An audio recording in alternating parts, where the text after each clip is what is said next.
O item B agora, ele está perguntando quando a temperatura for de 110 graus, qual será o comprimento? Então a gente usa aqui ΔL é igual comprimento inicial vezes coeficiente de dilatação linear vezes ΔT, a temperatura, variação da temperatura. Então, ΔL é que a gente vai descobrir quanto que vai variar, né, se esse material de comprimento inicial é 500 centímetros, né, multiplicado o quê? Qual é o coeficiente de dilatação linear desse material? É 10 elevado a menos 6, né, vezes a temperatura, né? Qual temperatura? Ele quer aqui na temperatura de 110 graus, quando for aqui. Então ele vai partir do início aqui, né, até 110. Então temperatura de 110 graus menos temperatura inicial, que é 0. Isso é 110 graus. 110. ΔL vai ser igual a quê?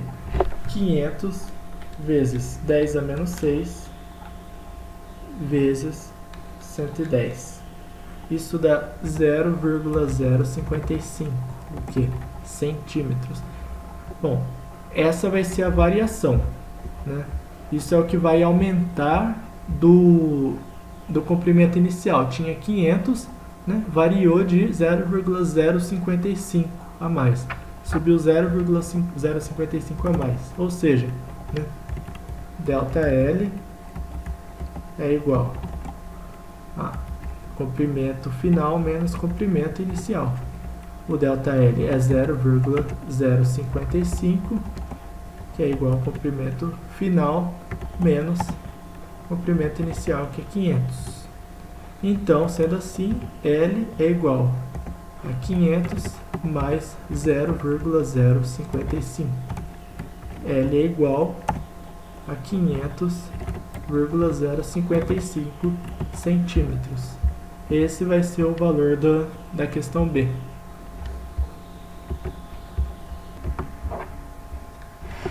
A questão 13 agora. Quantos litros o proprietário de um posto de combustível terá ganhado se ele comprou 14 mil litros de álcool na temperatura de 20 graus Celsius e revendeu toda a quantidade na temperatura de 30 graus Celsius? O coeficiente de dilatação volumétrica do álcool é 10 a menos 3 Celsius a menos 1. Então, o volume inicial dele é o que ele tinha, de 14 mil litros. Lembrando que aqui se calcula em litros, né? Pode se calcular em litros. A variação da temperatura, então, que a gente tem,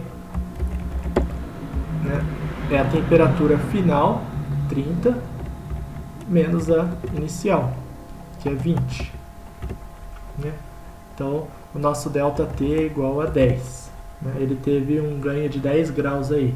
E quanto maior a temperatura, maior vai ser o volume, maior vai ser o comprimento, porque está relacionado à dilatação. Então, 10 graus Celsius é o ΔL. Ele revendeu toda essa quantidade na temperatura de 30 graus. E o coeficiente de dilatação volumétrica do álcool é 10 a menos 3. Eu não tenho aqui o símbolo de gama, que é o que costumo usar, eu vou usar um Vzinho.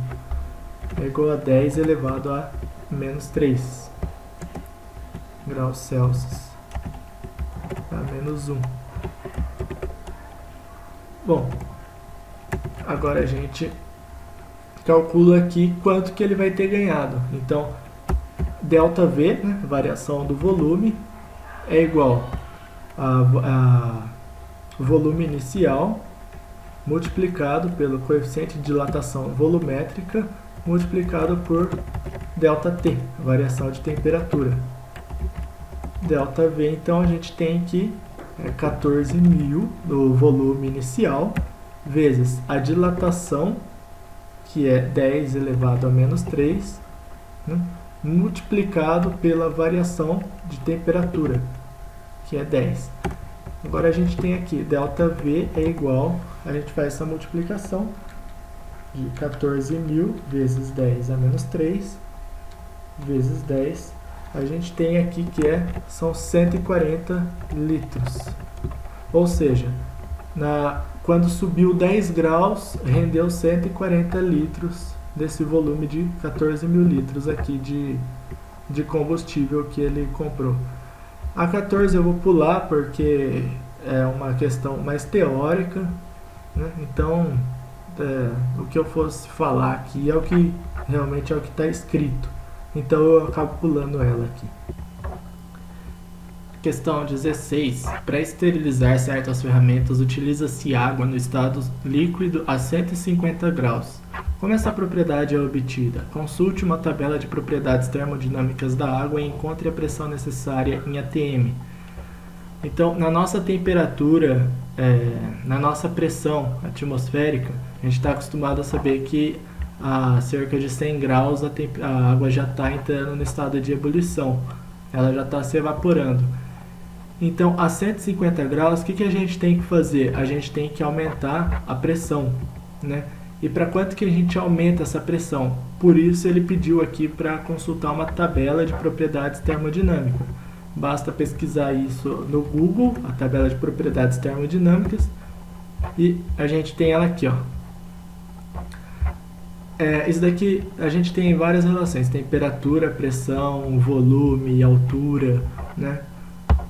Aí aqui isso quer dizer que a 1 grau, se a gente tiver nessa pressão aqui, em pressão bem baixinha, a 1 grau a água já está no estado de vapor, né? A água, aliás, ela até essa pressão ela não está no estado de vapor, mas além disso ela já começa a entrar em ebulição, numa pressão menor que essa. Aqui, né, se a gente tiver em 10 graus, a água está em 10 graus, até essa pressão aqui, ó, ela continua líquida, né? Agora, se a gente tiver diminuir a pressão, aí a gente vai ter um estado de vapor aqui. Agora, o que ele pede é 150 graus. Até 150 graus, a gente pode usar essa pressão aqui, ó, 476,16 kPa. Essa é a pressão em que a água ainda é líquida, né? Até essa pressão, a água está no estado líquido a 150 graus. Né? Então, essa é a pressão máxima. Então, é 476,16. A gente vem aqui, 476,16 kPa. Só que ele não quer em kPa. Ele quer saber isso daqui em atm. Então, para a gente passar para atm, outra conversão. A gente vem aqui, ó. 1 pascal tem 9,869 vezes 10 a menos 6 atm. Só que aqui, ó, a gente não tem 1 pascal. A gente está falando de quilopascal. Então, 476,16,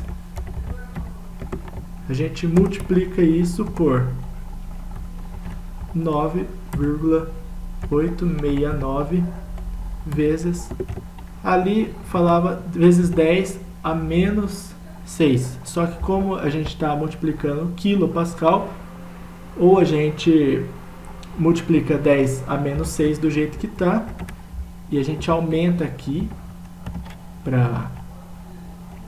a gente aumenta a casa da vírgula, né, para deixar aqui em pascal, né, ou a gente diminui para menos 3, mas vamos deixar assim, 476.160 pascal, né, vezes 9,869 vezes 10 a menos 6. A gente busca isso aqui, faz a conta e vê quanto é que dá. 476.160 vezes 9,869 vezes 10 a menos 6. Isso aqui dá 4,69 atm. Então, 4,69 aproximadamente 4,7 atm. Essa é a pressão em que a água a 150 graus ainda se encontra no estado líquido. Vamos lá para a questão 17 agora. Ela fala de um tanque com volume de 1 metro cúbico. Esse vamos supor esse tanque aqui, né? Ele tem propano a 100 kPa e 300 Kelvin. E está conectado através de uma tubulação com válvula, né? Essa válvula foi aberta, com um tanque de meio metro cúbico que tem 250 kPa a 400 Kelvin, né? Então a válvula aqui, ó, depois que ela foi aberta, espera-se que a pressão torne-se uniforme, sabendo que a temperatura final de equilíbrio é 325 Kelvin, determine a pressão final deste processo. Ou seja, do mesmo jeito que a gente não pode somar uma densidade, a gente não pode somar a pressão também, né? Nesse caso, vamos ver o que a gente vai somar. A gente primeiro coloca aqui o primeiro tanque, né? O de 1 metro cúbico, ele tem volume de 1 metro cúbico. E a pressão dele é igual a 100 kPa, né? 100 mil pascal ou 100 kPa, tanto faz. E a temperatura é 300 Kelvin. Então aqui a gente tem os dados do primeiro tanque. Indo para o segundo tanque, a gente tem um volume de 0,5 metros cúbicos, a pressão de 250 kPa e a temperatura dele é 400 Kelvin. Então o que a gente vai descobrir? A gente vai ter que somar, ó, não seria só somar as pressões, né?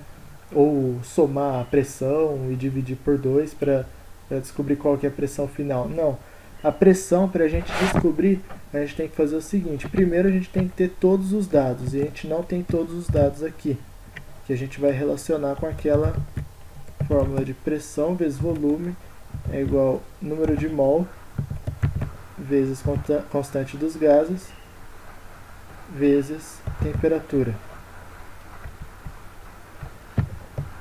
Então, a pressão aqui é 100 kPa vezes o volume de 1 metro cúbico é igual a N, que a gente não sabe, vezes a constante dos gases. A constante dos gases é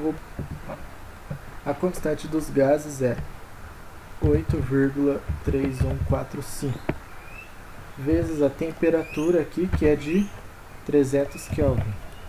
Então aqui a gente já descobre o valor de N. N é quanto? 100, né? É igual a... Agora a gente calcula aqui. 8,3145 vezes 300. Isso dá 2.494,35 N. O valor de N é igual aqui a 100 kPa, né? Ou seja, 100 mil dividido por 2.494,35.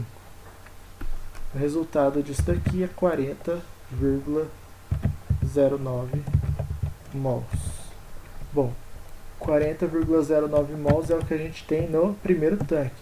Vamos descobrir esse aqui agora. Então a gente faz a mesma coisa.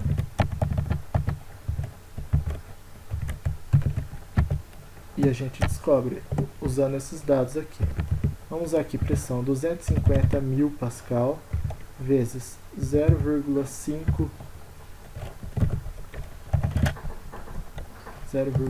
que é o volume, é igual a N vezes constante dos gases 8,3145 vezes a temperatura aqui, que é de 400 Kelvin.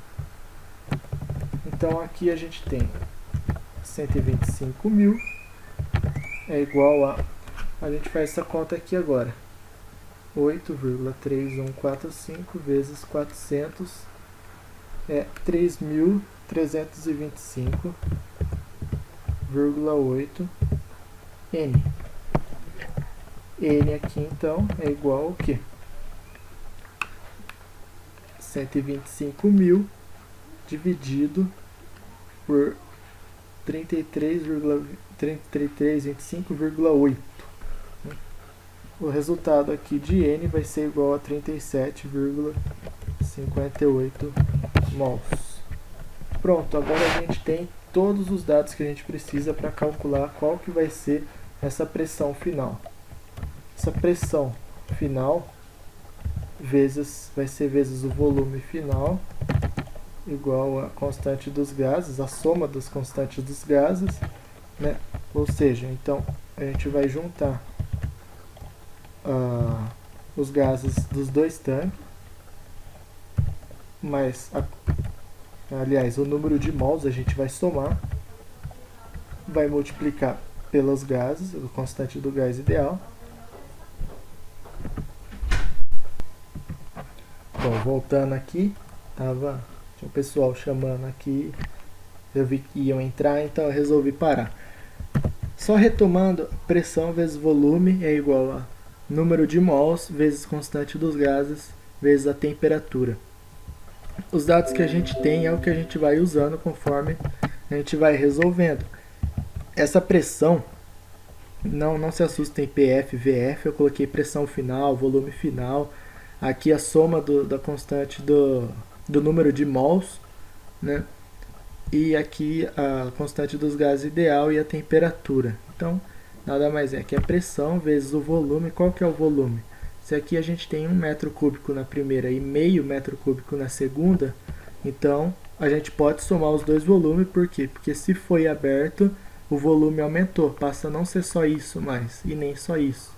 Passa a ser 1 daqui mais meio daqui, ou seja, o volume é 1,5 metro cúbico vezes o número de mols. A gente tem agora, o que vai somar? A gente tem o mesmo gás, só que o número de mols dele é diferente.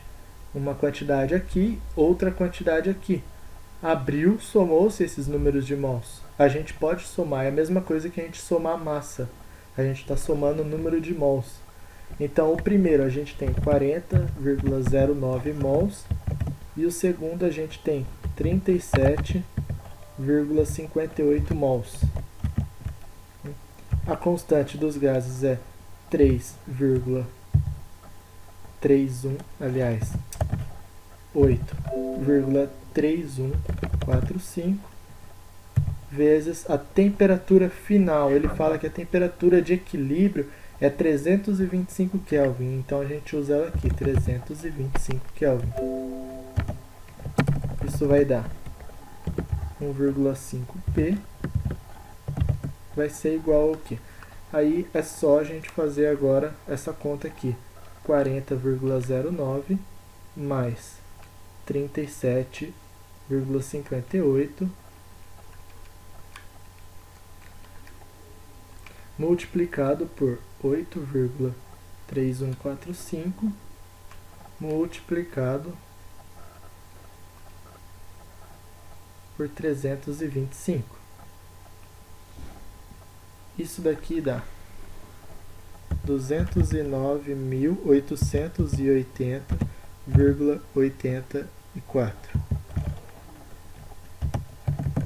Pressão vai ser igual, então, esse 209.880,84 dividido por 1,5. A pressão vai dar 139.920,56 o quê? Pascal.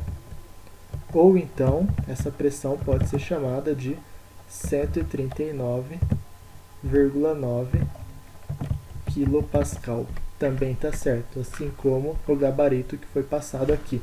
Ou seja, aqui a gente somou. Primeiro a gente precisava descobrir o número de mols, por quê? Porque é o que faltava para a gente somar aqui, tanto em um tanque quanto no outro, para poder achar aqui a pressão final, né? Somou-se o número de mols, somou-se o volume, a constante dos gases é a mesma, a temperatura de equilíbrio ele já deu, e a única incógnita que a gente tinha era mesmo a pressão que a gente tinha que descobrir. E está aqui então a pressão de 139,9 kPa. Bom, agora questão 18, 19, 20 e 21 aqui.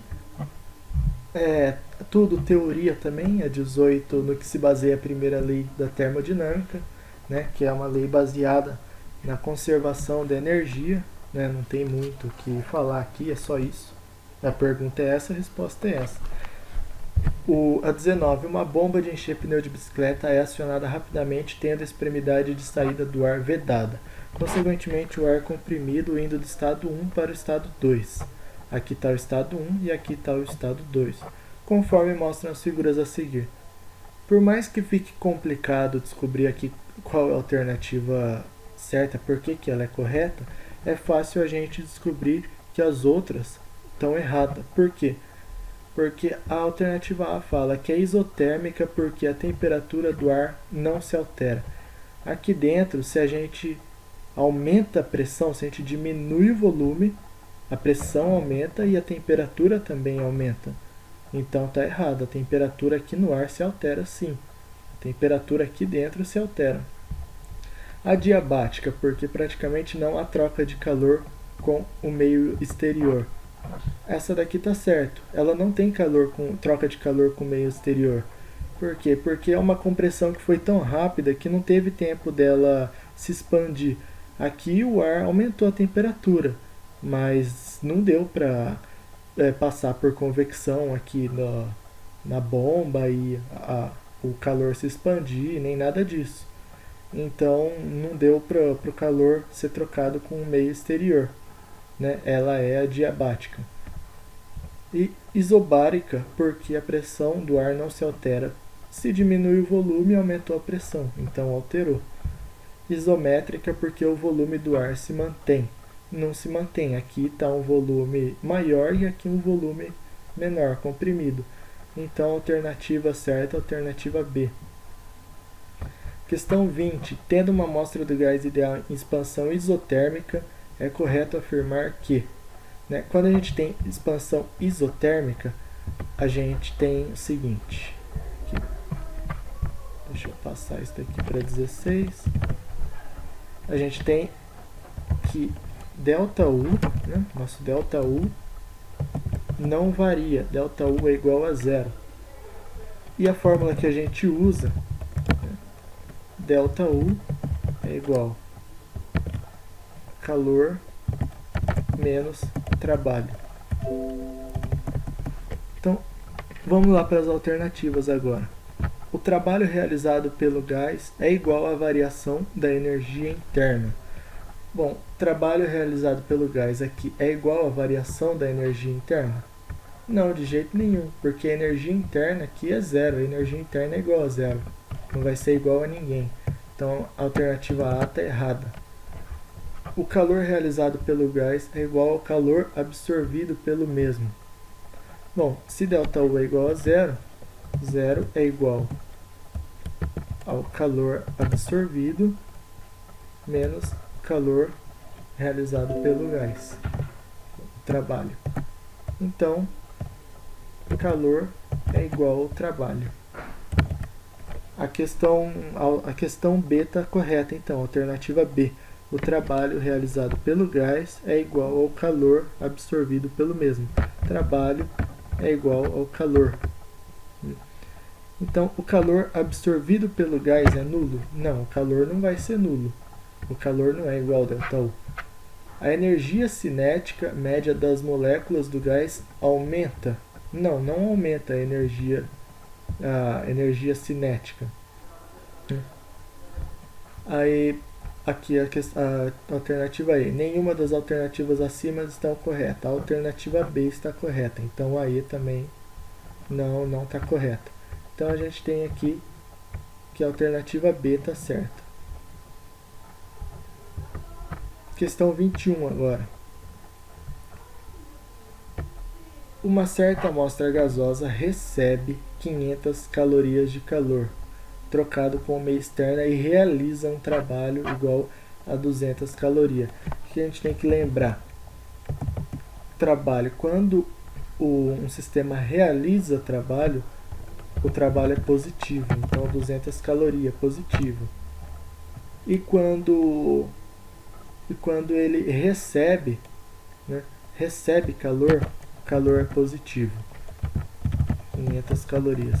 Se ele recebesse né, fosse realizado sobre o sistema um trabalho de 200 calorias, o trabalho seria negativo. E se o calor fosse transferido para fora, seria negativo também. Então, para ser positivo o trabalho, ele tem que ele tem que aumentar a sua pressão, aumentar seu volume, né? O trabalho tem que ser realizado de dentro para fora para ser positivo. E o calor, para o calor ser positivo também, ele tem que receber essa quantidade de caloria, né? Tem que ser realizado sobre o sistema. E a gente pode calcular. Delta U é igual a Q menos W. Delta U é igual Q vale 500, W vale 200,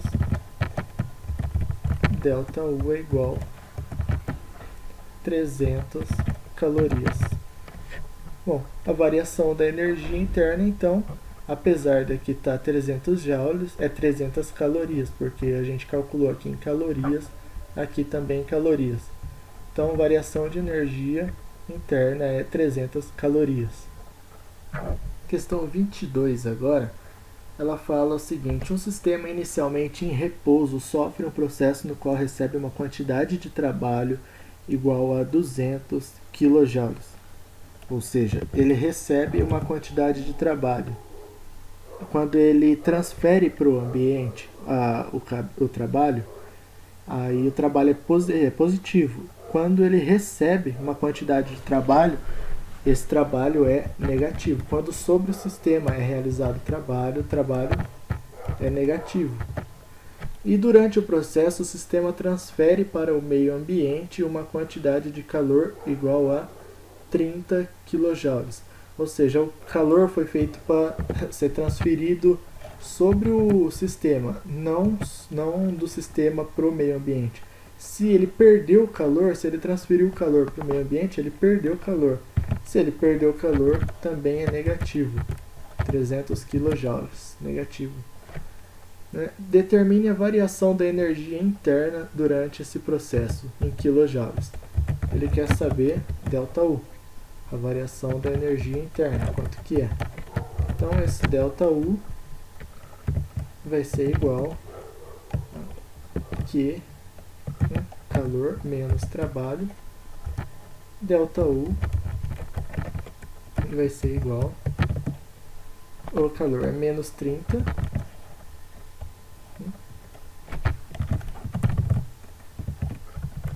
menos já é do enunciado, menos 200.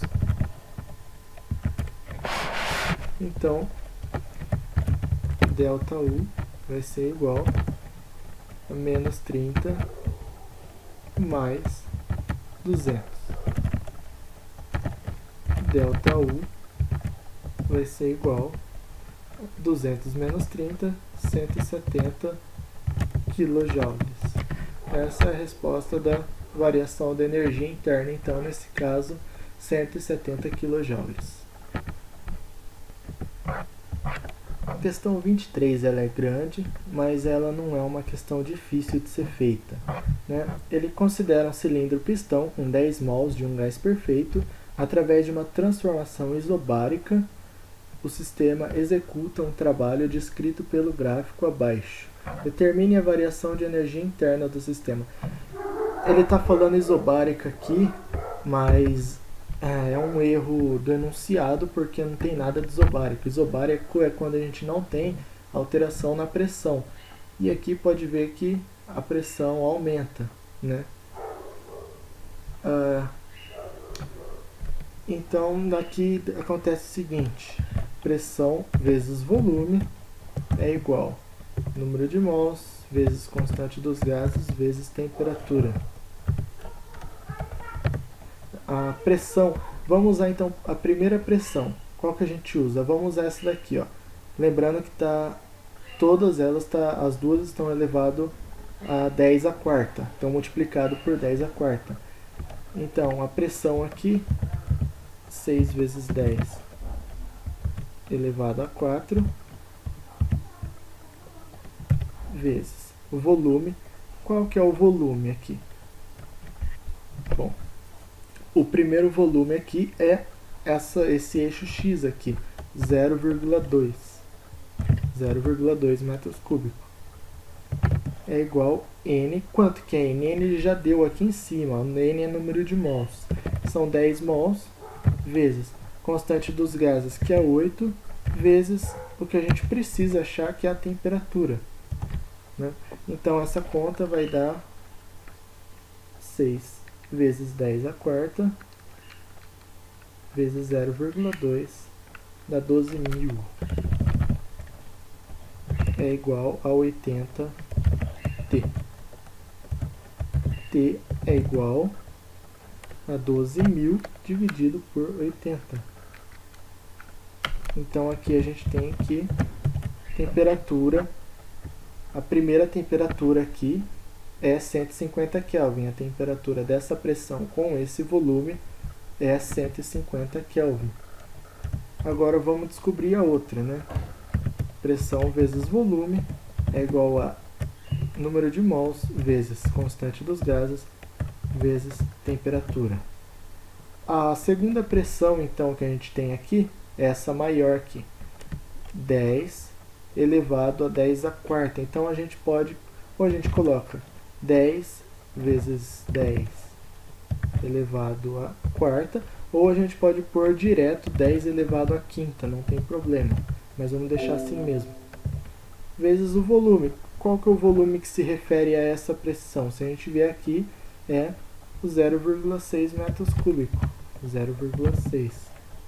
Número de mols a gente tem o mesmo, que é 10. A constante dos gases ele deu aqui, que é 8.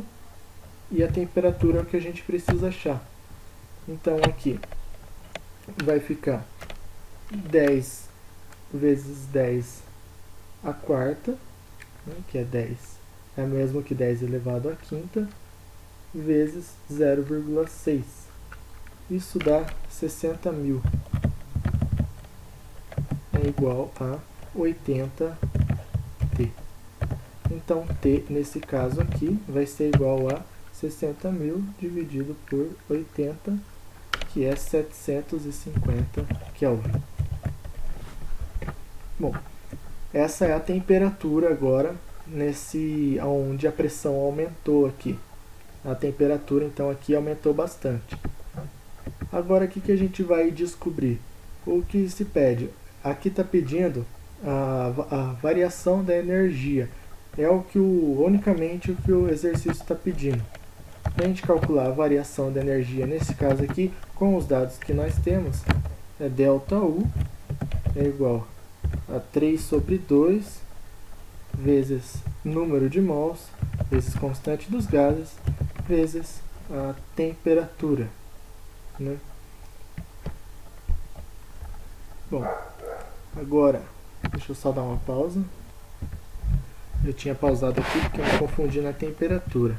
Aqui, ó, como é a variação de temperatura, né, a gente usa o T, mas é sempre a variação da temperatura, né? Nesse caso aqui, dessa fórmula do ΔU, né? A variação da energia interna, então, é igual a 3 sobre 2 vezes número de mols, vezes constante dos gases, vezes ΔT. Agora, a gente calcula isso daqui e a gente já vai ter o valor que a gente precisa. ΔU é igual a 3 sobre 2 vezes 10, que é o número de mols, vezes a constante dos gases, que é 8, vezes a variação da energia, que é 750 menos 150. 750 menos 150, a gente vai ter aqui que é 600. Né? Então, ΔU, a gente faz aqui 3 sobre 2 vezes 10 vezes 8 vezes 600. A gente tem aqui ΔU é igual a 72.000 72.000 joules. Ou seja, né, 72.000 joules, ou igual o enunciado aqui tem no gabarito, 7,2 vezes 10 a quarta. Dá no mesmo, ou 72 kJ, tanto faz. Aí tem vários jeitos de responder. Se for pelo que o enunciado pede, já está tudo resolvido. Mas daí ele calculou aqui o calor. Para quê? Ele não precisava ter calculado isso. O que o exercício pede é isso, já está respondido.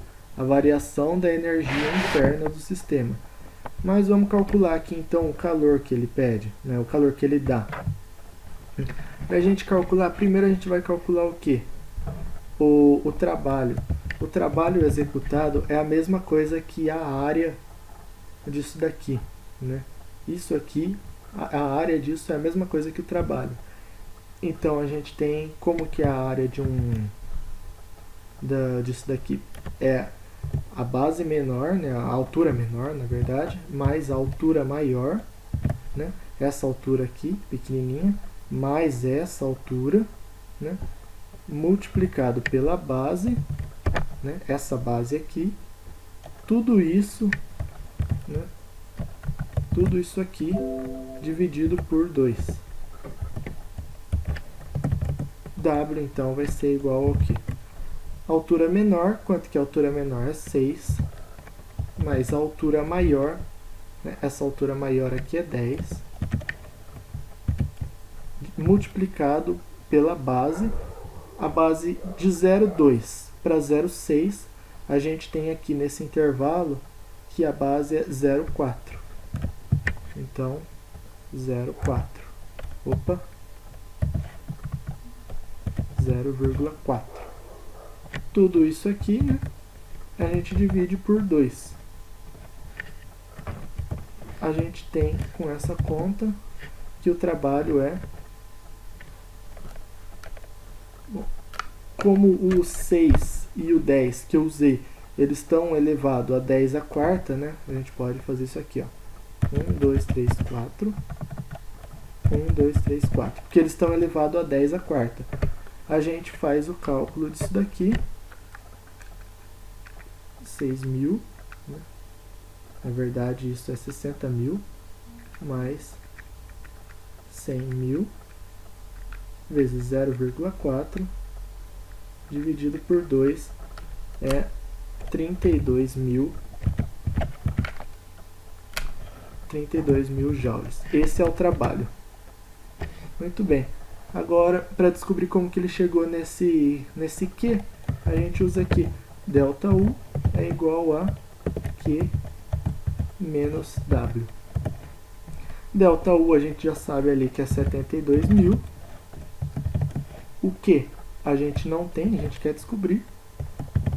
E subtrai pelo trabalho que a gente acabou de descobrir, que é a área ali de 32.000 joules.